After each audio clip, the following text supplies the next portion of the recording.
right. Good evening. We are talking about what to do if you are experiencing physical workplace violence. That's what's on the agenda for today.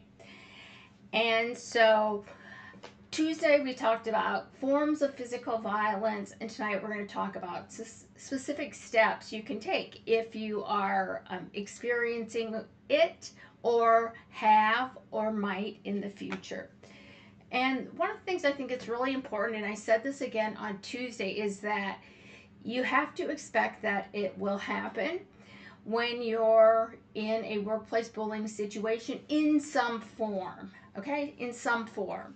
So that's the first thing you have to do, is to say, okay, that there is a possibility that this could and probably will happen at some point.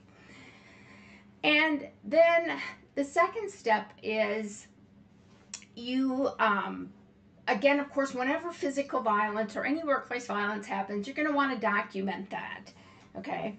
And I think it's particularly important when it comes to, especially if somebody has grabbed your arm, physically blocked your way, put their body in front of yours so you can't get out, those sorts of things, to get as many details down as possible and as specific details as possible, okay?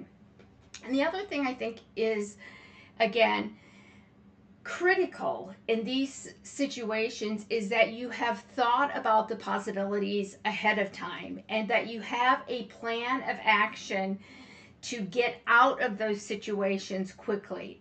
So I highly recommend that you develop some sort of safety plan, right? And a safety plan is just, again, what to do if or when this happens. Okay, so again, go back through your documentation and figure out when you are most at risk. When is it likely that something might escalate into an altercation of physical violence? Okay, and then figure out how you can get out of it. So just some things that are really important is, and I mentioned some of these things when I experienced physical workplace violence, is I didn't sit with my back to the door, right? So like right now I'm in my office and the door is over there. I would never sit with my back towards the door. I would always sit so that I could easily get up and make it to the door and get out quickly, okay? I wouldn't turn my back on anybody you thought might be the person who is going to engage in physical violence. The other thing, don't have as many witnesses around you as possible at all times if necessary. Okay, so again, like I would never have gone or done anything alone with the social worker who engaged in physical violence against me. Okay, I didn't even like being in the same building that they were in. Okay, so think about those kinds of scenarios. So if you are in a meeting, can you get out quickly, right? So again, when you're going and doing things, make sure that again, for lack of a better term, escape routes to get out and escape. The other thing too is it's really important to learn de-escalation techniques. Right? So again, keeping your voice tone, not necessarily monotone, but being able to keep it at a lower tone of voice and staying grounded and those sorts of things so that you don't escalate things, right? You also want to make sure that you have techniques to get out of situations quickly. I refer to these as just escape plans, right?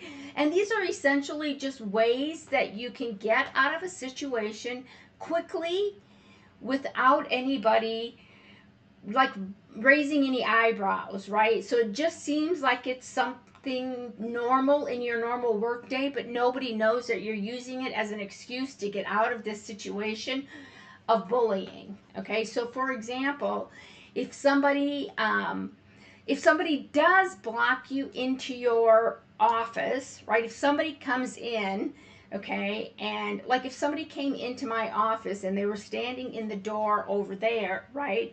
How can I get out of this situation quickly so that I'm not in the um, space where a physical altercation could happen, right? So how do I get my body around their body at the door, right?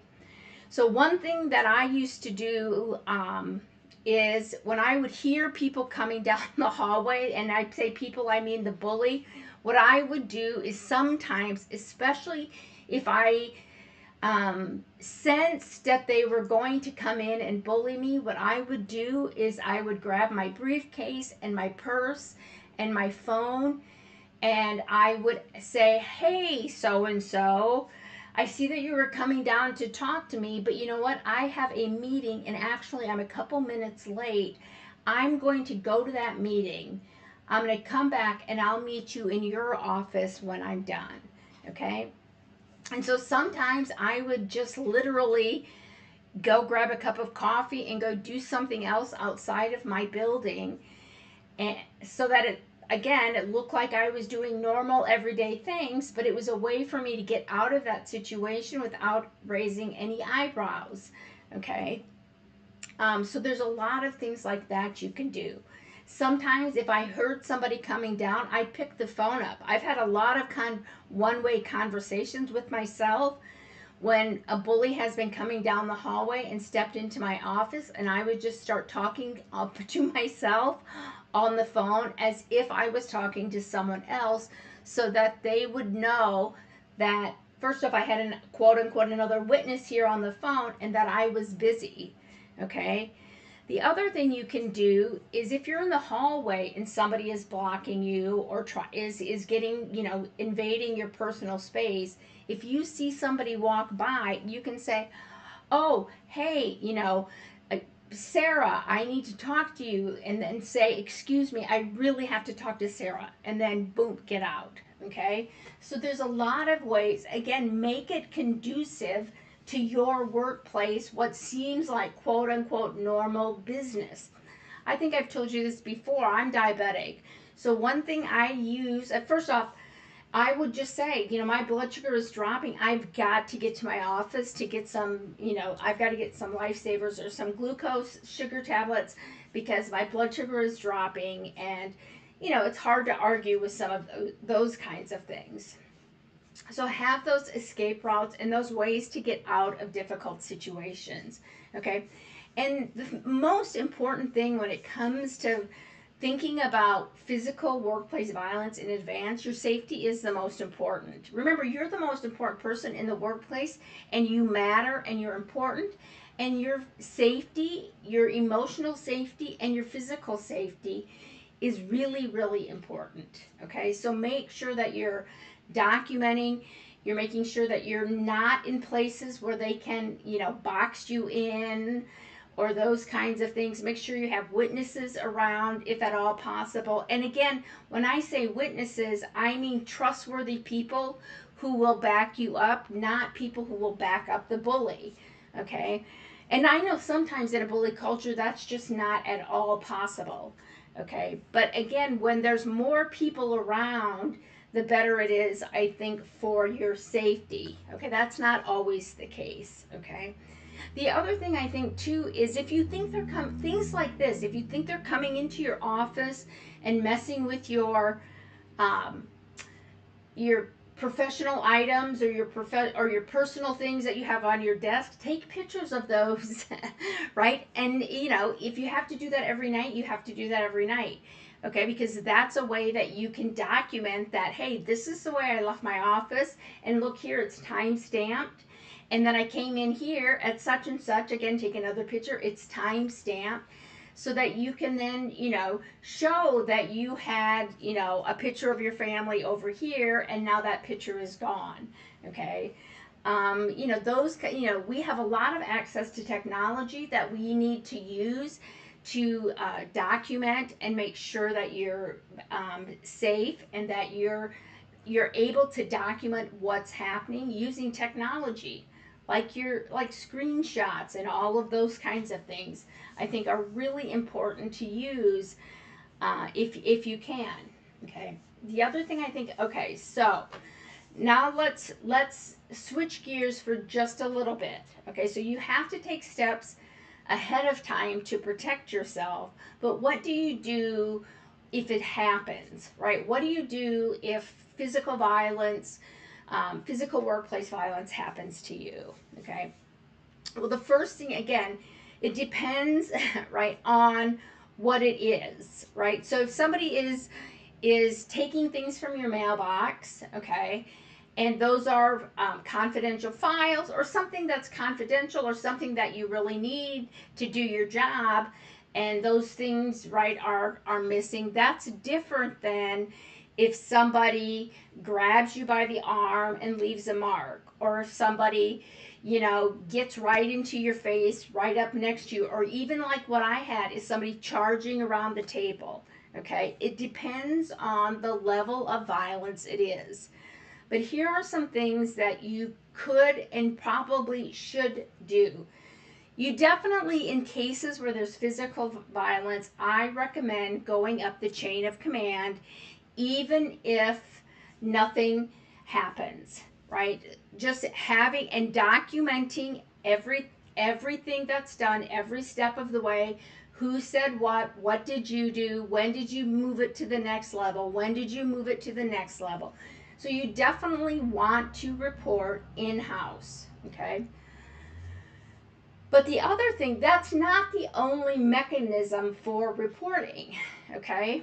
And so, for example, if somebody grabs you and leaves a physical mark, right? I would report that to the police, right? There has to be some line in the sand where you say, this is enough is enough, and that's physical assault. They grabbed me, they pulled me, I have marks to show on my body about that, and that is a physical assault, right? People can't assault you, that's illegal, okay? And the other thing, so I would report to the police, even if they don't do anything, it's on the record that you reported, okay? That and you filed a police report. That's important, okay? That's really important. The other thing you can do is if people are licensed, okay? If it's a doctor, if it's a teacher, if it's a social worker, if it's a counselor, if it's, whatever, nurse, whatever their license it is, if they are licensed through a professional association or organization, you can report them to the licensure board, and I highly recommend that you do.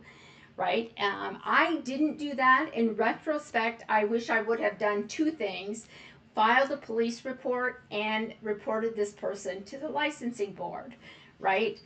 And so I think that, again, because when you file for, depending on the licensing board, whatever, but some of them, those complaints go on the record, and they're on the website for that person forever.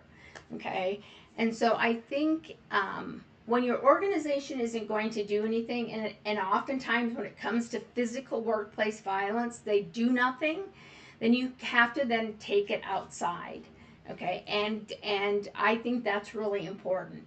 Now, again, whenever you do anything like that, you have to think about the repercussions, okay? But I think it's really, really important that, especially depending on the level of workplace violence, that you do in fact report it to the police, report it to their licensing board, and I do think it's important that you take it up the chain of command and report it to the top person that you possibly can. Okay, again, it doesn't mean that anybody's going to do anything, but I still think it's important that when it comes to physical workplace violence, that we really have to just say, we're not putting up with that, okay? And I think the most important thing when it comes to taking action against physical workplace violence is that you really, really think about yourself and your well-being ahead of time. don't, when it comes to physical violence, be proactive about the steps that you're going to take if and when it happens. And I think that in and of itself is, if you develop a safety plan, so have security on that safety plan, have numbers of people that you can contact. You know, who's your go-to person? You know, if you have a therapist, put their number on there, that you carry that with you at all times. And you know, there are places that maybe you can go in the workplace. Maybe there are places you won't go by yourself, and that's okay. But it's important that you think about what if beforehand, so that you've developed these plans, developed a strategy that when it happens, or if it happens, you can go into action just like this, and you don't have to think about, oh my gosh, how do I get out of here? What am I going to do? You've thought about what you can do, and it'll come right back to you, and you can take that action. That's really, really, really important. Okay, and learning some effective de-escalation techniques are really helpful as well. And so again, if you need to, or you've been in these situations where you have had workplace violence, physical workplace violence, and you don't know what to do, what you can do is you can reach out to me directly, and maybe we can brainstorm some ideas about making sure that your well-being is safe. Okay, and I want you to remember this, because I think when it comes to physical workplace violence, that takes an emotional toll on us. Workplace bullying and workplace abuse is traumatic. This adds another layer. So again, making sure that you're protected, your emotional well-being is protected, that you have a support system, you have people who believe you, and if and when that happens, that you can reach out and talk to somebody to make sure that you know that you're okay and you're important. Okay, nobody should experience physical violence. Nobody at work should experience physical violence, and that includes you. Okay. All right. Well, I hope that helps. I hope you never experience physical violence. But if you do, I hope these steps help. And I hope you have a great weekend. And I'll see you next Tuesday.